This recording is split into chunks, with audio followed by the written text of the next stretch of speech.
अस्सलाम वालेकुम स्टूडेंट, एक दफ़ा फिर अल्लाह ताला के पाक नाम से शुरू करते हैं। बिस्मिल्लाहिर्रहमानिर्रहीम। अल्लाह सबसे बड़ा मेहरबान नहायत करम करने वाला है। स्टूडेंट्स, आपको ये रिक्वेस्ट की जा रही है कि 5 वक्त की नमाज़ अदा करें, कुरान पाक पढ़ें, तर्जुमा से पढ़ें, और इससे आगे भी अगर आप जा सकते हैं तो इससे आगे जाएं और दुआ करें, अल्लाह ताला से इस्तग़फ़ार तलब करें, गुनाहों की माफ़ी मांगें। और साथ ही ये अहद भी करना है कि ये अल्लाह ना करे अगर कोई गुनाह हमसे हो गए हैं तो उसमें ये भी है कि इंशाअल्लाह ताला हम पूरी कोशिश करेंगे कि दोबारा ये गुनाह हम ना करें। ये नहीं होता वैसे तो, जिस तरह पहले भी मैं बात करता हूँ कि एक हमारी जो अम्मी हैं, अगर कोई प्रॉब्लम हो जाता है तो हम मिन्नतें अगर करते हैं तो फिर भी जो है वो माफ़ कर देते हैं कि अल्लाह ताला का क्या कहा गया, 70 माओं से ज़्यादा। 70 माओं का मतलब, ज़्यादा का मतलब 71 की बात नहीं की गई। ये अल्लाह ताला को पता है 70 जो है इससे ज़्यादा का मतलब होता है कि इसको काउंट नहीं किया जा सकता। तो अल्लाह इतना बड़ा मेहरबान है, करम करने वाला है। लेकिन उसके लिए भी अगर हम लाइफ में होता है कि अगर हम टीचर से बात करते हैं, प्रिंसिपल से बात करते हैं, तो उसमें भी होता है कि हम कोशिश करते हैं कि सर सॉरी सर, निदामत हम लेके आते हैं और कहते हैं सर सॉरी सर, आइंदा नहीं होगा। तो अब उसमें कोशिश भी तो करते हैं, नहीं तो अदरवाइज़ वो क्या कहते हैं कि जी आप गलती करते हैं फिर सॉरी करते हैं, मेरे पास आ जाते हैं फिर गलती कर देते हैं। तो लेकिन वो तो इंसान है ना। अब लेकिन उसके अंदर भी, इंसानों के अंदर भी बहुत ज़्यादा सलाहियत मौजूद होती है। लेकिन अब अगर नॉर्मल लाइफ में हमारी जो वर्किंग है, क्या उससे हमने सीखना नहीं है कि क्या इस तरह अच्छा लगता है कि जो एक चाहने वाला जो आपका ख्याल करता है, तो अगर आप उससे माफ़ी तलब कर रहे हैं तो वही काम दोबारा कर लें, अच्छा लगता है क्या? तो इसी तरीके से अब ये करंट क्राइसिस है, इसमें भी ये है कि अल्लाह ताला से हम इस्तग़फ़ार करें, तौबा तलब करें, गुनाहों की माफ़ी मांगें और अहद करें कि ये दोबारा हम गुनाह नहीं करेंगे। 5 वक्त की नमाज़ का मतलब है कि 5 वक्त की नमाज़ अल्लाह हमें इस्तकामत भी अता करे। ये नहीं कि अगर मसला है तो नमाज़ें पढ़ लें, बाद में अल्लाह ना करे छोड़ दें, तो ऐसे ना करें। ये जो करंट जो है उसमें अल्लाह ताला ने कुरान में भी है कि अगर सजदे कराना अगर मैं आऊँ, और अल्लाह ताला बेनियाज़ भी है, सजदों की ज़रूरत नहीं है। अगर मैं सजदे कराने पे आऊँ, मैं सजदे करा भी लेता हूँ। तो आप ये देख लें, क्या सजदे पूरी दुनिया कर नहीं रही है? तो इसलिए जो है अल्लाह ताला से तौबा इस्तग़फ़ार करें, गुनाहों की माफ़ी मांगे, और दुआ जो है अल्लाह ताला के ख़जाने में कोई कमी नहीं है कि अब आप दुआ करें कि जी मैं अपने लिए दुआ कर लूँ, अपने घर वालों के लिए दुआ कर लूँ, हमसायों के लिए दुआ ना करूँ, मुल्क के लिए दुआ ना करूँ, लोगों के लिए, पूरी दुनिया। तो ये गलत बात है कि अल्लाह ताला के ख़जाने में कमी है। तो आप जब दुआ करें ना, पूरी दुनिया के लिए करें कि अल्लाह ताला ये वबा पूरी दुनिया के इंसानों, जानदारों से जो है इस वबा को जितनी जल्द हो सके ख़त्म करे। तो ये बड़े दिल से दुआ करें और ये नमाज़ पढ़ें, कुरान पढ़ें, तर्जुमे से पढ़ें और इस्तग़फ़ार और इस्तक़ामत तलब करें। ईमान अल्लाह हमें दे और ईमान पे सलामत रखे और ईमान पे ही मौत दे। ठीक है, तो इंशाअल्लाह ताला अल्लाह करम करेगा। अब ये जो टॉपिक जो है, ये लास्ट लेक्चर में हमने जो लिमिटेशन या डिपार्टमेंट स्टोर के एडवांटेजेस, ये टॉपिक हमने कंप्लीट किया था। अब इस लेक्चर में नेक्स्ट टॉपिक जो है वो हम स्टार्ट करेंगे और उसका टॉपिक का ताल्लुक़ है ऑफिस ऑटोमेशन। यहाँ से स्टूडेंट आज का लेक्चर हम स्टार्ट करेंगे। स्टूडेंट, आज का लेक्चर स्टार्ट करते हैं, नया टॉपिक। मैं आसिम नसर आपके लिए first year ICS computer science के नेक्स्ट लेक्चर के साथ हाज़िर हूँ। नेक्स्ट टॉपिक जो है वो है हमारा ऑफिस ऑटोमेशन, और इसके अंदर जो मुख्तलिफ़ काम किए जाते हैं जिससे हम कंप्यूटर सिस्टम को ऑफिस रिलेटेड एनवायरनमेंट में यूज़ कर सकते हैं, वो क्या है, ये हमारा टॉपिक है। इसको हम स्टार्ट करते हैं। सबसे पहले कि जी ऑफिस ऑटोमेशन किसे कहा जाता है। अब उसमें जब हर फील्ड में कंप्यूटर सिस्टम को इस्तेमाल किया जा रहा है, तो डेफिनेटली ऑफिस में जब डिफरेंट कामों को मैनुअल किया जाता था, तो इसके अंदर भी तो मार्जिन होगा ना कि कंप्यूटर सिस्टम को यूज़ किया जा सके। तो कंप्यूटर सिस्टम को ऑफिस में, ऑफिस से रिलेटेड कामों में यूज़ किया जाए, इस प्रोसेस को ऑफिस ऑटोमेशन कहा जाता है। The process of carrying out manual functions in an office with the help of information technology or computers is called office automation। ठीक है, तो अब ऑफिस में जब हम जाते हैं, ऑफिस में जो भी ऑफिस से कंसर्न काम पहले मैनुअल किए जाते थे, डिफरेंट पर्सनस परफॉर्म करते थे, डिफरेंट फिज़िकल लोकेशन पे पर्सनस जो हैं डाटा इंफॉर्मेशन प्रोसेसिंग करने के लिए पर्सन ही रिक्वायर होते थे। लेकिन अब हम कंप्यूटर सिस्टम्स इस्तेमाल कर रहे हैं, और फिर वही बात है कि हार्डवेयर और सॉफ्टवेयर के कम्बिनेशन को इस आईटी में या कंप्यूटर्स में इस्तेमाल किया जा रहा है, इस टॉपिक में इस्तेमाल किया जा रहा है। तो ये सारी वर्किंग अब computer different tools hardware software की मदद से किए जा रहे हैं, और इसके अंदर फिर डेफिनेटली कम्युनिकेशन सेटअप जो है वो भी इन्वॉल्व है। तो आईटी की डेफिनेशन जो हमने इस बुक के स्टार्ट में लेक्चर में की हुई है वो तो हर जगह पे आ जाएगी कि इसमें अंदर इनपुट प्रोसेस आउटपुट करने के डिफरेंट हार्डवेयर सॉफ्टवेयर टूल्स, उसके बाद कम्युनिकेशन सेटअप जो है अगर हम इसको कंबाइन कर लें तो ये आईटी बनता है। तो अब आईटी जो है ये ऑफिस में जो भी वर्किंग की जाती है उसके अंदर भी ऑफिस में ये कंप्यूटर्स को इस्तेमाल किया जाता है, तो उसको ऑफिस ऑटोमेशन कहते हैं। In an office workers perform different task और जॉब्स यूजिंग कंप्यूटर्स, जैसे डिसीजन मेकिंग। क्योंकि स्टूडेंट अब ये जो पॉइंट है ना डिसीजन मेकिंग, इस पे भी ज़रा आप तवज्जो करें कि वक्त के साथ साथ जो है कि अगर आपके माइंड में जिस तरह आप कैलकुलेटर यूज़ करते हैं, कैलकुलेटर डिसीजन मेकिंग में तो यूज़ नहीं ना होता।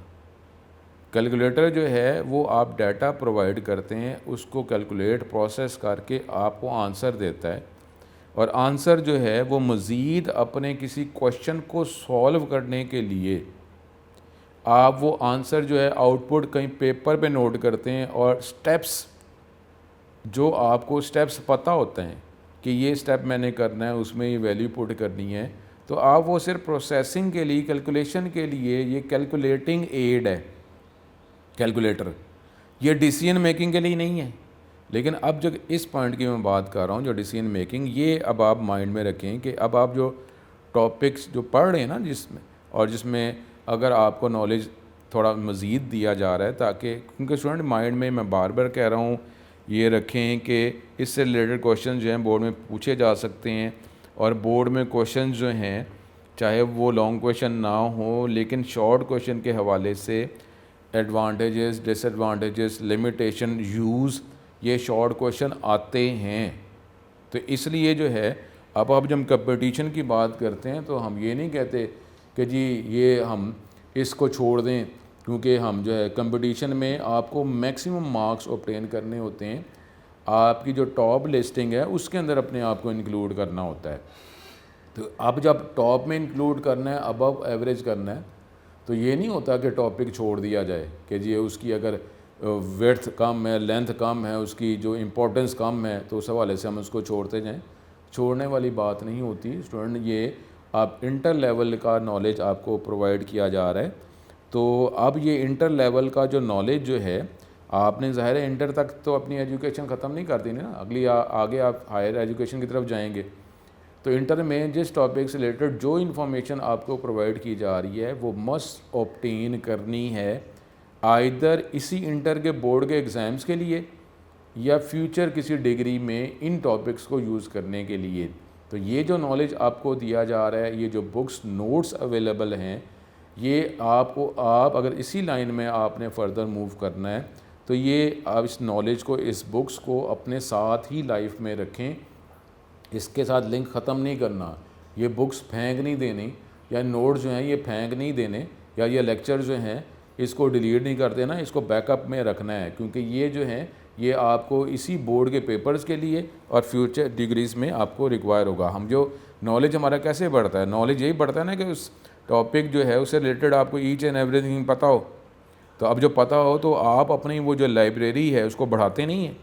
लाइब्रेरी जो है अगर बुक्स लाइब्रेरी की बात करते हैं तो एक जो है वो अपने बुक्स जब वो लाइब्रेरी स्टार्ट लॉन्च की जाती है तो वो जितना उनके पास नॉलेज होता है उस हवाले से बुक्स जो है वो उसको लाइब्रेरी का पार्ट बना लेते हैं। लेकिन अब तो पहले उनके पास नॉलेज था, नॉलेज कहाँ से आया, उन्होंने बुक्स पढ़ी हैं ना, उनको पता है ना, तो बुक्स को उन्होंने लाइब्रेरी का पार्ट बनाया। और फिर क्या बुक्स जो है लाइब्रेरी में एक दफ़ा प्लेस कर दी बस वही रहती हैं, आगे उसको बढ़ाते नहीं हैं। तो इस तरीके से लाइब्रेरी जो है वो बढ़ती रहती है।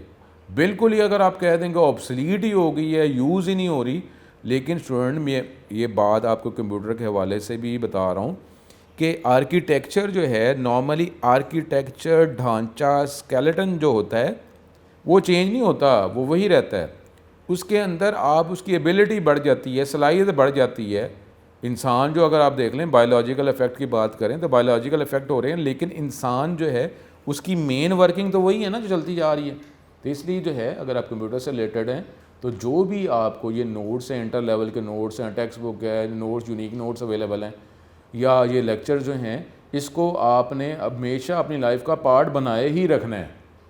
नीचे लेवल पे नॉलेज चाहिए होगा, अगर आप बेसिक लेवल पे चाहिए होगा तो क्या आपको इंटर लेवल पे आना नहीं पड़ेगा?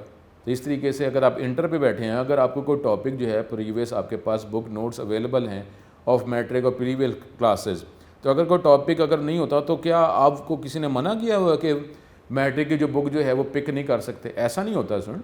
तो इसलिए जो है इसको ओपन माइंड के साथ जो है इसको इसके साथ अटैच हों, नॉलेज के साथ अटैच हों, इसके साथ इन्वॉल्व हों। ऑनलाइन लेक्चर जो हैं पूरी तवज्जो से इसको सुने, इसको याद करें, इसको समझें।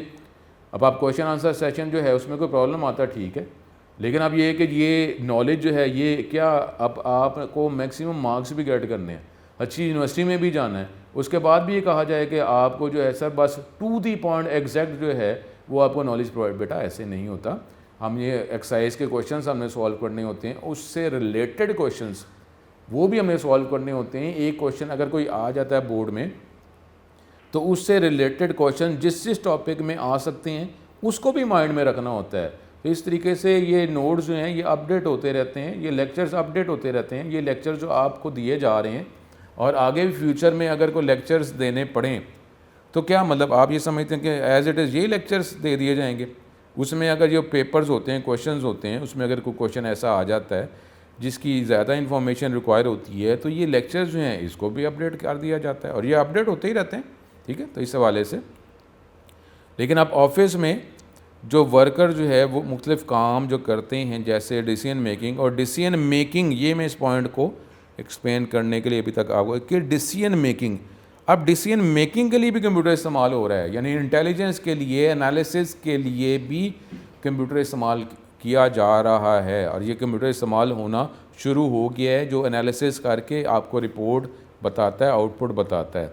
नॉर्मली जो हम कैलकुलेटर की बात कर रहे थे वो स्टेप्स जो हैं वो आपको पता है, लेकिन अगर अब आप जो है कैलकुलेटर्स के ऐसे मॉडल्स नहीं हैं कि जिसमें आप पूरी की पूरी इक्वेशंस पुट कर देते हैं। तो ऐसे जो हैं आपको बोर्ड में कई दफ़ा ऐसे कैलकुलेटर्स आपको डिसअलाउ हो जाते हैं कि ऐसे कैलकुलेटर्स आप यूज़ नहीं कर सकते, ठीक है। लेकिन क्या टेक्नोलॉजी जो है वो आगे बढ़ी नहीं हुई? तो इस तरीके से कंप्यूटर्स के अंदर भी ये एनालिसिस के लिए, डिसीजन मेकिंग के लिए कंप्यूटर्स इस्तेमाल किए जा रहे हैं। मज़ीद डाटा प्रोसेसिंग वो तो है ही, document handling, communication and storage, ये आपको तो इसकी तो बेसिक आइडिया है, लेकिन इसमें डिसीजन मेकिंग मैंने आपको बताया।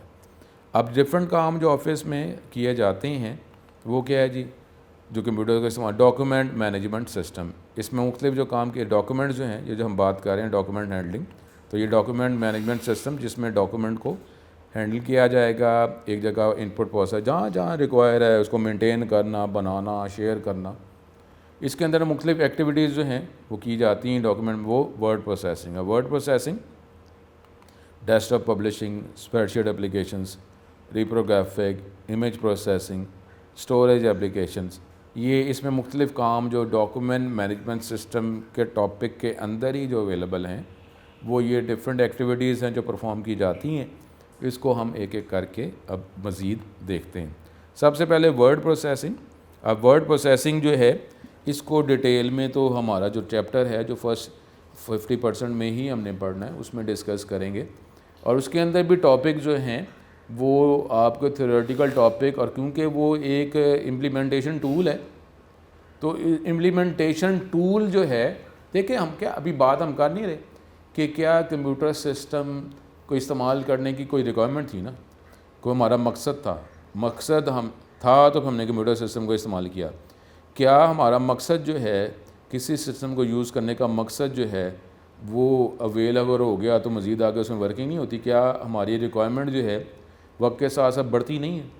तो जब वक्त के साथ साथ रिक्वायरमेंट बढ़ रही है तो फिर वक्त के साथ साथ कंप्यूटर का इस्तेमाल भी बढ़ेगा, और जब कंप्यूटर का इस्तेमाल बढ़ेगा तो जो आपको ऑप्शंस पहले चाहिए थी वो आपका था फीडबैक। उस फीडबैक को पूरा करने के लिए कंप्यूटर सिस्टम ने आपको फैसिलिटीज़ प्रोवाइड की, आपने कंप्यूटर सिस्टम यूज़ करना शुरू कर दिया।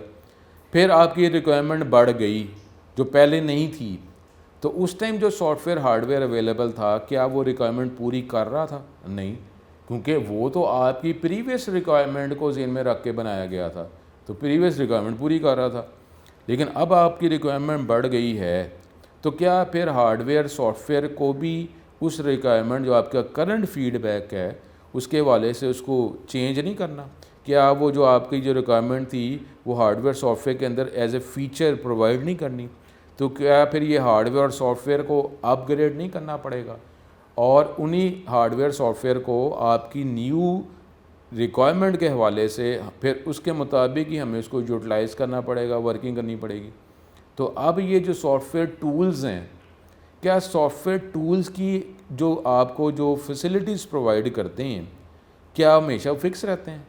क्या सॉफ्टवेयर टूल्स जो हैं उसके अंदर फीडबैक के हवाले से रिक्वायरमेंट ऐड होती नहीं रहती? तो अब जब रिक्वायरमेंट ऐड होती रहती हैं, सॉफ्टवेयर्स के वर्जन्स होते रहें, नए नए वर्जन्स आते रहते हैं, अब नए नए वर्जन्स को यूज़ करते रहते हैं, तो इसका मतलब है अब वो जो सॉफ्टवेयर जो है उसके ज़रिए हमारी वर्किंग बढ़ जाएगी। नए नए जो स्केचेस जो हैं, जो वर्किंग टेक्निक्स हैं, जो हमें रिक्वायरमेंट थी, हम उसको भी अब इसी हार्डवेयर सॉफ्टवेयर की मदद से अप्लाई कर रहे हैं। तो इसका मतलब क्या हुआ कि अगर ये वर्ड प्रोसेसिंग या MS वर्ड की बात करते हैं, माइक्रोसॉफ्ट वर्ड एक सॉफ्टवेयर टूल है जिसकी मदद से आप ये वर्ड प्रोसेसिंग कर सकते हैं। तो ये MS वर्ड का जो पहले जो इनिशियल सॉफ्टवेयर था वो जो आपको फ़ीचर्स प्रोवाइड करता था, और अब जो MS वर्ड का वर्जन अवेलेबल है, क्या इनके फ़ीचर्स सेम होंगे? फ़ीचर सेम नहीं होंगे, क्योंकि हमारी रिक्वायरमेंट बढ़ जाती है तो फ़ीचर्स फिर सॉफ्टवेयर हार्डवेयर के अंदर प्रोवाइड कर दिए जाते हैं। जब फ़ीचर्स प्रोवाइड किए जा रहे हैं, अब जिस तरह आपने जो कंप्यूटर से रिलेटेड स्टूडेंट्स हैं जो प्रीवियस डिग्री में कंप्यूटर्स का नॉलेज लेके आए हुए हैं, अगर उन्होंने MS word as a tool इस्तेमाल किया था तो क्या वो जो इस्तेमाल कर रहे थे, और अब हमारी डिग्री बदल गई है, अब इंटर लेवल में हम आ चुके हुए हैं, क्या हमारी उस सॉफ्टवेयर को इस्तेमाल करने की रिक्वायरमेंट सेम रहेंगी? नहीं। तो स्टूडेंट इस बात को माइंड से थोड़ा सा निकालने की कोशिश करें कि कोई भी टूल, अगर हम वो टूल एक डिग्री में इस्तेमाल करते हैं और वही टूल नेक्स्ट डिग्री में इस्तेमाल करते हैं तो हमारी रिक्वायरमेंट में फ़र्क आया होता है। तो अब हम जो अगली डिग्री में वही सॉफ्टवेयर टूल इस्तेमाल कर रहे हैं, तो उसका मतलब माइंड में आप ये ना लिया करें कि इसका मतलब है प्रीवियस डिग्री में हमने MS वर्ड जो इस्तेमाल किया था, जिस तरह किया था, ये भी वही है, तो इसमें हमें क्या लिंक होने की ज़रूरत है। ऐसा नहीं होता। हमारी रिक्वायरमेंट बड़ी होती है और उस रिक्वायरमेंट के हिसाब से अब हम वो सॉफ्टवेयर टूल इस्तेमाल कर रहे होते हैं। इस बात को माइंड में रखें। अब ये माइक्रोसॉफ्ट वर्ड जो है, ये चैप्टर 8 में ये बातें ज़्यादा होंगी। तो अब उसके अंदर माइक्रोसॉफ्ट वर्ड जो है, अगर आप उसको कोई मैथमेटिशियन यूज़ करता है तो उसका कंसर्न क्या होता है? मैथमेटिकल फार्मूला किससे रिलेटेड, तो उसमें मैथ्स को उस कंसर्न से वो यूज़ करेगा। ठीक है, तो ये चीज़ें इसको ज़हन में रखें। अब वर्ड प्रोसेसिंग क्या है? The process to create, edit and format a document. कि जी क्रिएट करना, अब क्रिएट करना तो हर जगह ही वर्जन में ऐसे होगा, एडिट करना, लेकिन एडिट भी हमारी रिक्वायरमेंट के हवाले से फ़र्क होगा।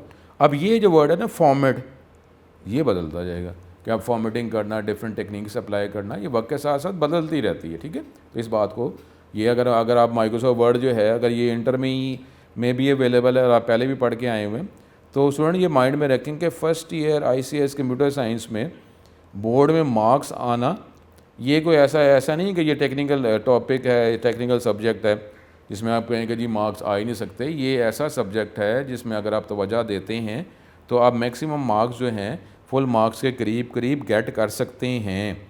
लेकिन उसमें क्या होता है कि जो टॉपिक्स आपको पढ़ाए जा रहे हैं आप उस पर तवज्जो करके उसको पढ़ें।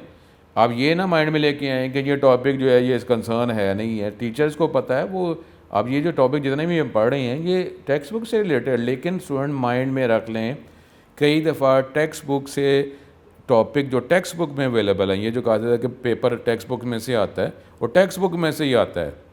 लेकिन अगर आप ये देख लें कि अगर डेफिनेशन के अंदर एक वर्ड इस्तेमाल किया है तो अगर दूसरा वर्ड जो उससे रिलेटेड है तो वो भी ऑटोमेटिकली है कि उससे रिलेटेड भी क्वेश्चन आ सकते हैं। ऐसा नहीं होता कि आप कहें कि हार्ड एंड फास्ट जो टॉपिक अवेलेबल हैं वो ऐसा नहीं होता। तो उसमें टेक्स्ट बुक के वाले से, और मैं प्रीवियस क्वेश्चन आंसर सेशन में भी आपको बता चुका हूँ कि टॉपिक वो होते हैं, लेकिन उस टॉपिक में उसका एक पार्ट की एक्सप्लेनेशन अगर नहीं होती तो उस पार्ट से रिलेटेड क्वेश्चन अगर पूछा जाएगा तो आप क्या कहेंगे कि टेक्स्ट बुक में अवेलेबल नहीं है। वो कहेगा ये देखें अवेलेबल है तो सही। अब आप उसका नॉलेज लेना, अपने आप को अपडेट करना, ये भी रिक्वायर्ड था। तो इसलिए इस हवाले से यहाँ पे फॉर्मेट की मैं बात कर रहा हूँ कि तो इसको फॉर्मेट करना डिफरेंट तरीक़ों से, अब डिफरेंट तरीके ये लेवल बाय लेवल बढ़ेंगे। Before it is printed on paper, इसको कहते हैं word processing.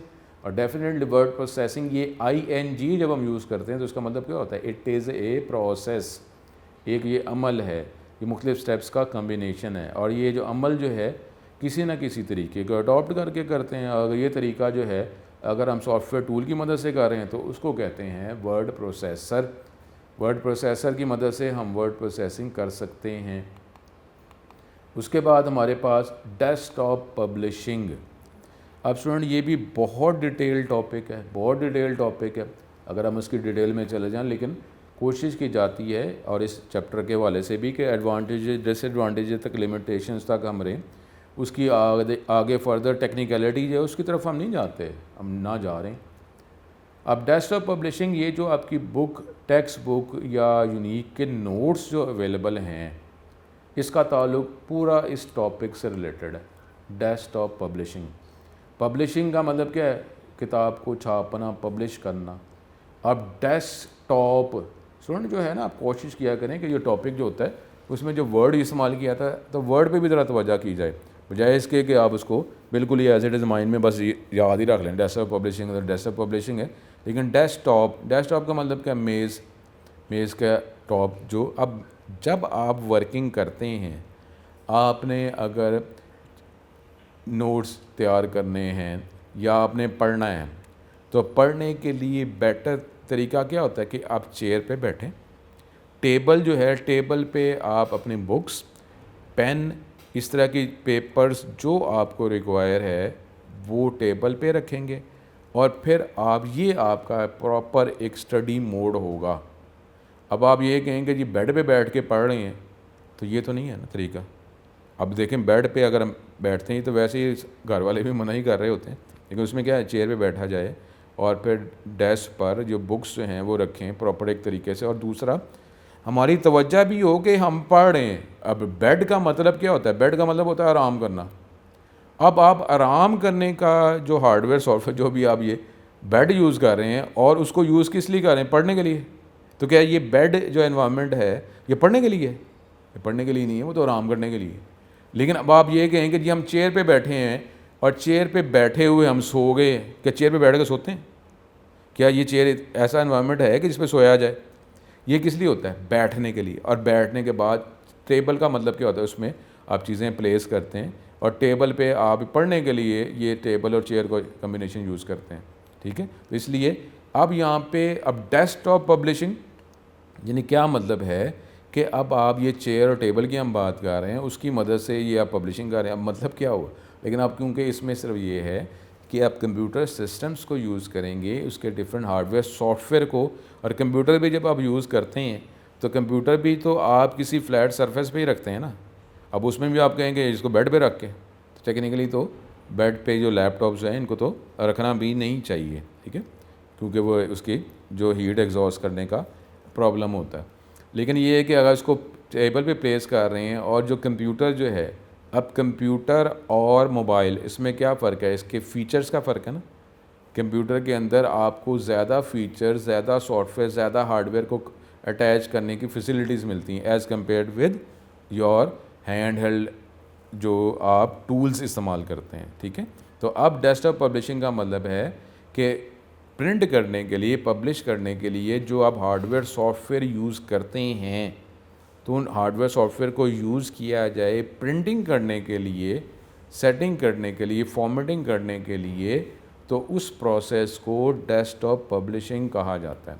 Desktop publishing is the use of computer and software to create visual displays of ideas and information. तो ये इसके लिए आप जो है मटेरियल, उसके बाद पिक्चर्स, जो भी आप बताना चाह रहे हैं तो वो आप बताएं, उसकी मदद से फिर एंड पे अब आपने जब प्रिंट करना है तो प्रिंट तो ज़ाहिर है अब ये नहीं है कि जी अगर आप कहें कि सर इसके साथ प्रिंटर अटैच होता है तो आप ये हज़ारों की तादाद में, लाखों की तादाद में अगर ये किताबें प्रिंट हो रही हैं तो हम कहें प्रिंटर की मदद से होगी, ऐसा नहीं होता। तो वो तो प्रिंटिंग प्रेस ही फाइनली यूज़ किया जाएगा। लेकिन उससे पहले जितनी भी वर्किंग जो है, पहले क्या होता था कि ये सारी वर्किंग, ये सारी सेटिंग्स हार्डवेयर सॉफ्टवेयर को यूज़ करते हुए ये प्रिंटिंग जो प्रेस का जो इन्वायरमेंट है उधर ही किए जाते थे। लेकिन अब डिफरेंट ऑफिसेज़ के पब्लिशिंग डिपार्टमेंट्स हैं, पब्लिशिंग डिपार्टमेंट के अंदर हार्डवेयर सॉफ्टवेयर को यूज़ करके, डिफरेंट मेथड्स को यूज़ करके जो प्रिंटिंग से पहले की जितनी चीज़ें हैं वो इन्हीं डिपार्टमेंट्स में कर ली जाती हैं। और एंड पे जो है वो basic information, record information printing press को प्रोवाइड कर दी जाती है। प्रिंटिंग प्रेस जो है आगे वर्किंग जो करके, जिनका वर्किंग का ताल्लुक ज़्यादातर प्रिंटिंग से रिलेटेड होता है, उसमें कोई अगर कोई चीज़ मिस हो गई है उसको पूरा करके उसको प्रिंट कर देते हैं। लेकिन वो सारे मटेरियल की सेटिंग जो भी फॉर्मेटिंग करनी है वो नहीं करते। तो ये जो है अब जैसा यूनिक जो है ग्रुप ऑफ इंस्टीट्यूशन, इसका भी पब्लिशिंग डिपार्टमेंट है। डेस्कटॉप पब्लिशिंग डॉक्यूमेंट्स में बी फॉर डेस्कटॉप और कमर्शियल प्रिंटिंग्स और इलेक्ट्रॉनिक डिस्ट्रीब्यूशन, ठीक है। तो ये कमर्शियल प्रिंटिंग के लिए इस्तेमाल किया जाता है डेस्कटॉप पब्लिशिंग का टॉपिक। अब जो उसमें इंक्लूडिंग PDF इस फॉर्मेट में अगर डिस्ट्रीब्यूट करना है। स्लाइड शोज़ देखें, अगर ये जो आप लेक्चर्स देख रहे हैं ये भी हमारे पास स्लाइड शोज़ ही है, लेकिन सिर्फ ये इसके अंदर डेस्कटॉप पब्लिशिंग में सिर्फ यही नहीं आता, बाकी भी है, ठीक है। फिर ईमेल्स के हवाले से newsletter, E publication and the web, ये सारी चीज़ें इसमें शामिल हैं। क्योंकि अब आप इंफॉर्मेशन जब लेते हैं, शेयर करते हैं, डिस्ट्रीब्यूट करते हैं, तो उसमें इंटरनेट से, वेब से भी इंफॉर्मेशन आप ले रहे होते हैं, शेयर कर रहे होते हैं और आगे पास ऑन कर रहे होते हैं। Desktop publishing is used to make the documents attractive with photos and graphics etc. और डेस्कटॉप पब्लिशिंग में डॉक्यूमेंट्स को आप उसकी फॉर्मेटिंग बेटर से बेटर करते जाते हैं, प्रॉपर सेटिंग, प्लेसमेंट। जिस तरह अगर आप ये देखें कि यहाँ पे ये तो सिंपल है, ज़ाहिर है ये अब माइक्रोसॉफ्ट वर्ड में कुछ फीचर्स देखेंगे, लेकिन ये जो डेस्कटॉप पब्लिशिंग है उसमें सॉफ्टवेयर जो है मोर एफिशिएंट होते हैं as compared with Microsoft word. ये अगर आप ये इसी पैराग्राफ की बात करें, इस पैराग्राफ में जो लाइंस जो हैं वो एक ही जगह से स्टार्ट हो रही, लेफ़्ट साइड से प्रॉपर अलाइन है, राइट साइड से प्रॉपर अलाइन है। अब आप ये देखें कि अगर इस तरह ना हो तो इसका ये प्रेजेंटेशन पे इफेक्ट करती हैं ना। तो अब ये भी हमारे पास, ये तो बिल्कुल छोटी सी मैंने एग्जांपल दी, इस तरीके से ज़रा हमारी जो कंसंट्रेशन जो है वो बेटर हो जाती है, अंडरस्टैंडिंग बेटर हो जाती है कि एक ही जगह से हमारी लाइनें स्टार्ट हो रही हैं, एक जगह पे ख़त्म हो रही हैं। इसका मतलब है कि अब ये पूरी लाइन जो अगर प्रॉपर लाइन है, इसका मतलब क्या हो रहा है कि ये जो लाइंस हैं, ये जो टॉपिक ऊपर हेडिंग है उसी से कंसर्न है। अगर इस तरह ना हो और ये लाइन जो है कहीं से भी हम इसको शुरू कर रहे हैं, कहीं पे भी ख़त्म कर रहे हैं, तो मुझे कैसे पता चले कि अभी देखें ये प्रॉपर एक सेटिंग है। अगर अब अगला पॉइंट जब आएगा तो नॉर्मली गैप के साथ अगली लाइन पे वो पॉइंट आएगा। इस तरह फ़ायदा क्या है, अभी देखें ये आपने जो क्लिक किया हुआ है इसमें प्रेजेंटेशन में भी, तो उसमें भी कोशिश डेफिनेटली जो एनहेंसमेंट है वो तो चलती ही रहती है। तो इसमें देखें जब क्लिक किया हुआ है तो डेस्कटॉप पब्लिशिंग से रिलेटेड ही आपको लाइन नज़र आ रही हैं। ये अब इसमें लेक्चर्स में क्या ये फ़ायदा नहीं बजाय इसके कि पूरा पेज आ जाए और पूरे पेज में से आपको टॉपिक बात कीजिए, हम अभी पहले पैराग्राफ पढ़ रहे हैं तो अभी आप क्या कर रहे हैं, अभी जो आपको लाइंस इस लेक्चर्स में नज़र आ रही हैं तो वजह उसी पे कर रहे हैं ना। ये 6-7 लाइंस जो नज़र आ रही हैं उसी पे तो वजह है कि ये टॉपिक हम पढ़ रहे हैं। ठीक है, आपके पास ये पॉइंटर अवेलेबल है कि ये भी इसके ज़रिए भी आपको पता चल जाता है, लेकिन फिर भी आप इन्हीं लाइंस पे तवज्जो कर रहे हैं, बाकी लाइंस जो है नज़र ही नहीं आ रही। तो आप इस पर तवज्जो करेंगे, तवज्जो करने के बाद जो बाकी आगे लाइंस हैं, इस तरीके से हमारी अपनी तवज्जो जो है वो कंसंट्रेशन की तरफ चली जाती है, टॉपिक की अंडरस्टैंडिंग बढ़ जाती है। तो ये चीज़ें जो है ये सारी चीज़ें जो हैं किस में आ रही हैं, डेस्कटॉप पब्लिश। अब ये जो ऑनलाइन लेक्चर जो हो रहे हैं इसमें भी तो इसी का फैक्टर इस्तेमाल हो रहा है, डेस्कटॉप पब्लिशिंग का। स्लाइड शो, और स्लाइड शो जो है ये लेक्चर्स के लिए हम कर रहे हैं, और ये लेक्चर जो है ये भी डेफिनेटली ये ऑर्गेनाइजेशन है, कॉलेज है, एकेडमी है, उसके हवाले से इस लेक्चर्स को बनाया गया और लेक्चर्स फिर आगे आपको बताया जा रहा है। तो ये डेस्कटॉप पब्लिशिंग के अंडर ही आता है।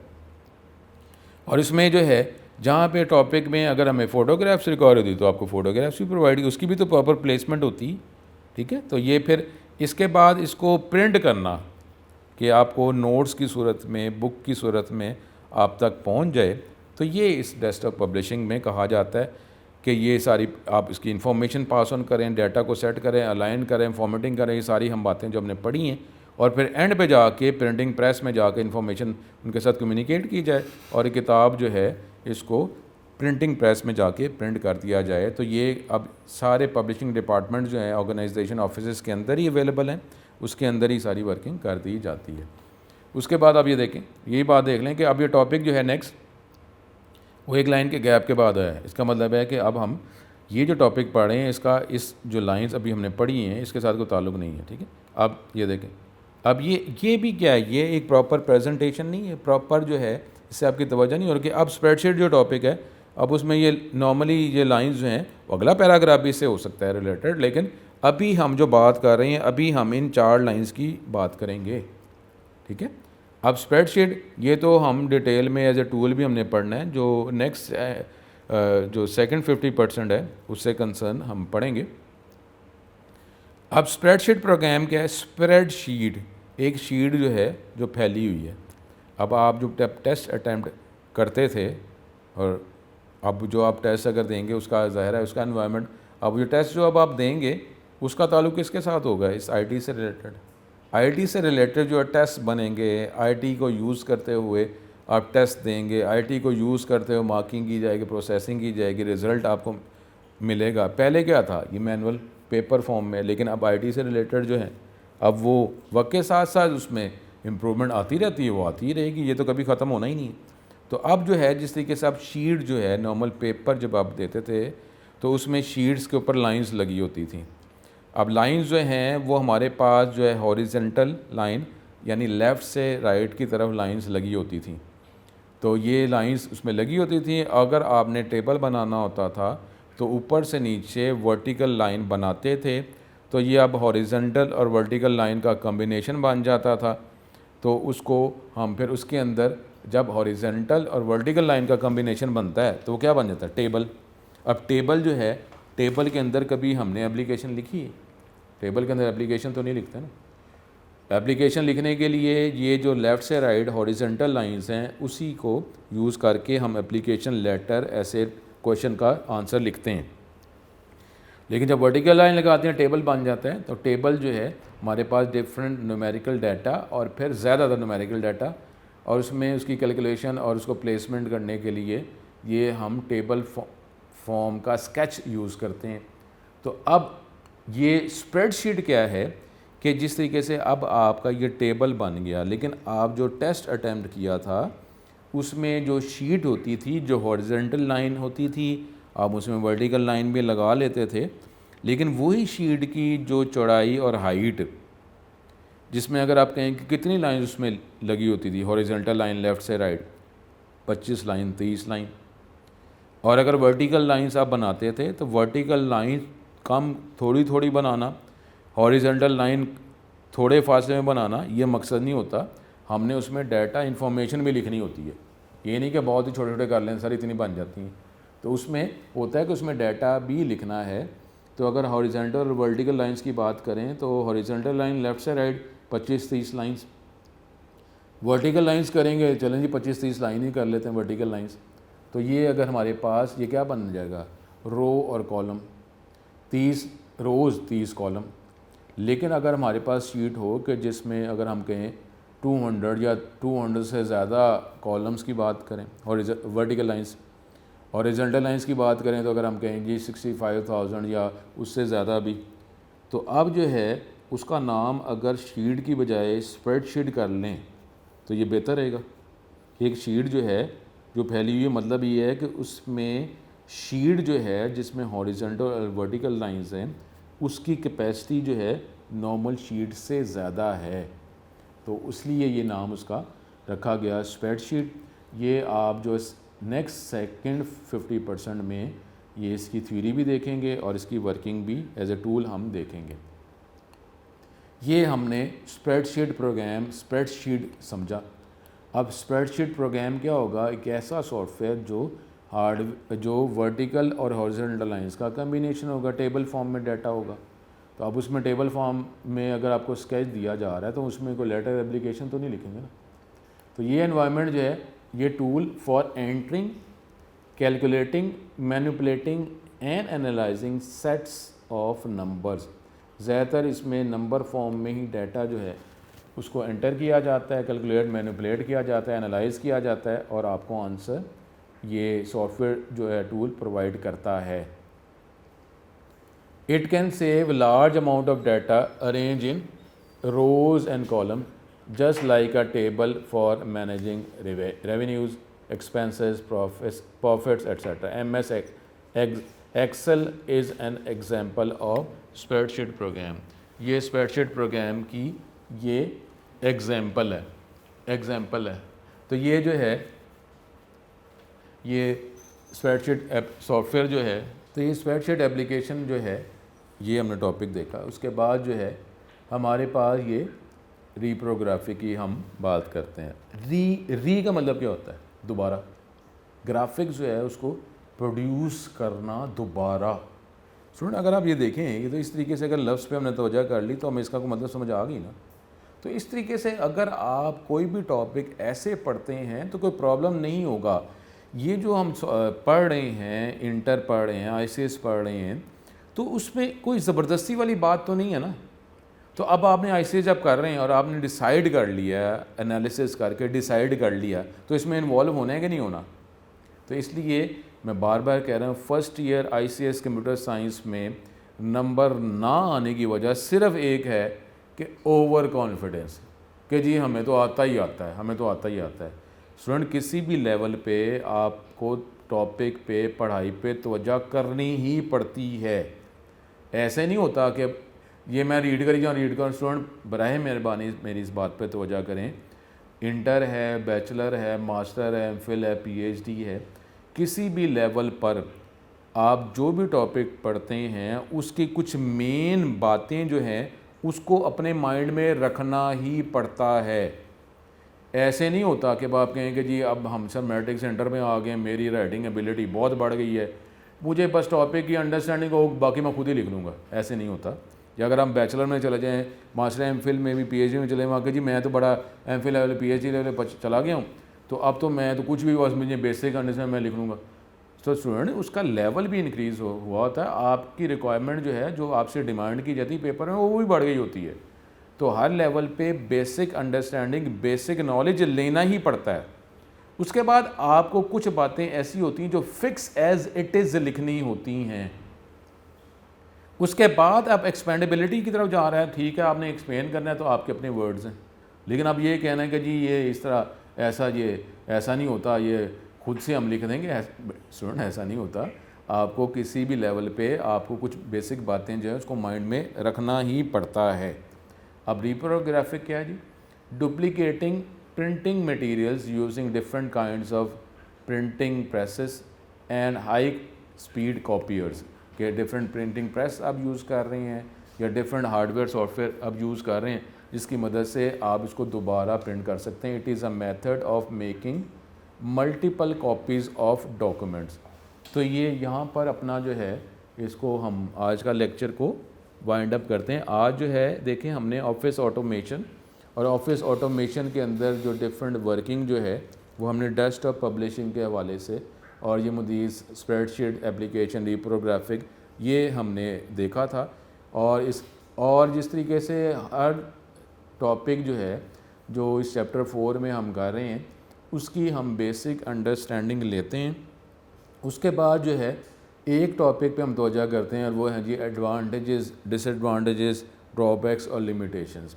क्योंकि स्टूडेंट ये बोर्ड में ये क्वेश्चंस आ जाते हैं कि आप इसके एडवांटेजेस, डिसएडवांटेजेस बता दें। अब स्टूडेंट जो है स्टूडेंट की तरफ से ये फिर क्वेश्चन आता है कि ये पैराग्राफ लिखा हुआ है, इस पैराग्राफ के अंदर से इसका यूज़ निकालना, पैराग्राफ के अंदर से पेज से इसके एडवांटेजेस, डिसएडवांटेजेस निकालना, ड्रॉबैक्स, लिमिटेशन निकालना सर हमारे लिए मुश्किल हो जाता है। तो आप निकाल दिया करें, आप बता दिया करें और उसमें भी है कि पॉइंट्स में बता दें। इस हवाले से ये इन लेक्चर्स को आप में इंफॉर्मेशन प्रोवाइड करने के लिए, क्योंकि बोर्ड में आता है और मुझे सिर्फ ये है कि क्या इससे रिलेटेड क्वेश्चन ही ना आ जाए, क्योंकि करंट ये कंप्यूटर सिस्टम को डिफरेंट फील्ड्स में इस्तेमाल किया जा रहा है। तो इसलिए इसकी नॉलेज जो है आपको दिया जा रहा है ताकि आपके पास जब नॉलेज होगा, पॉइंट्स में भी होगा, तो पॉइंट्स में अगर शॉर्ट क्वेश्चन नहीं पूछा जाता है तो पॉइंट्स अगर ज़्यादा हैं तो आप जो भी आपका टॉपिक जो भी पॉइंट माइंड में रह गया, अगर आपको 2 पॉइंट बताए और 2 पॉइंट में 2 पॉइंट ही बताए हैं और उसमें अगर वो पॉइंट मिस हो जाता है फिर उधर क्या लिखेंगे? स्टूडेंट ऐसा होता है कि कई दफ़ा आपको पॉइंट मिस हो जाता है, 2 पॉइंट है, पॉइंट मिस हो गया, और कई दफ़ा ये भी होता है कि मुझे पॉइंट का आंसर पता, मुझे उसकी हेडिंग याद ही नहीं आ रही। होता है इस तरह कि 2 पॉइंट्स थे, 2 पॉइंट्स मुझे याद थे, उसमें 1 पॉइंट, दोनों पॉइंट का मुझे आंसर पता है, एक की हेडिंग पता है, दूसरी की हेडिंग भूली हुई है, मुझे पता है क्या वो चीज़, अब हेडिंग मिस है। तो क्या हेडिंग कई दफ़ा टर्म होती है वो एज इट इज़ वही लगानी होती है। तो इसलिए अगर पॉइंट ज़्यादा होंगे तो अगर पॉइंट्स को मिस हो भी जाते हैं तो फिर जितनी हमारी रिक्वायर्ड इन्फॉर्मेशन है प्रोवाइड कर सकेंगे। इसलिए जो है ये इसके हम टॉपिक की अंडरस्टैंडिंग लेते हैं, फिर एडवांटेज डिसएडवांटेजेस की बात करते हैं। यहाँ पे हमारा ये आज का लेक्चर ख़त्म होता है। इंशाअल्लाह ताला अल्लाह करम करे, स्टूडेंट 5 वक्त की नमाज़ पढ़ें, कुरान पढ़ें, हिदायत तलब करें और दुआ करें कि ये वबा जल्द से जल्द ख़त्म हो जाए। अल्लाह ताला ही हम पे करम करने वाला है। अस्सलामु अलैकुम।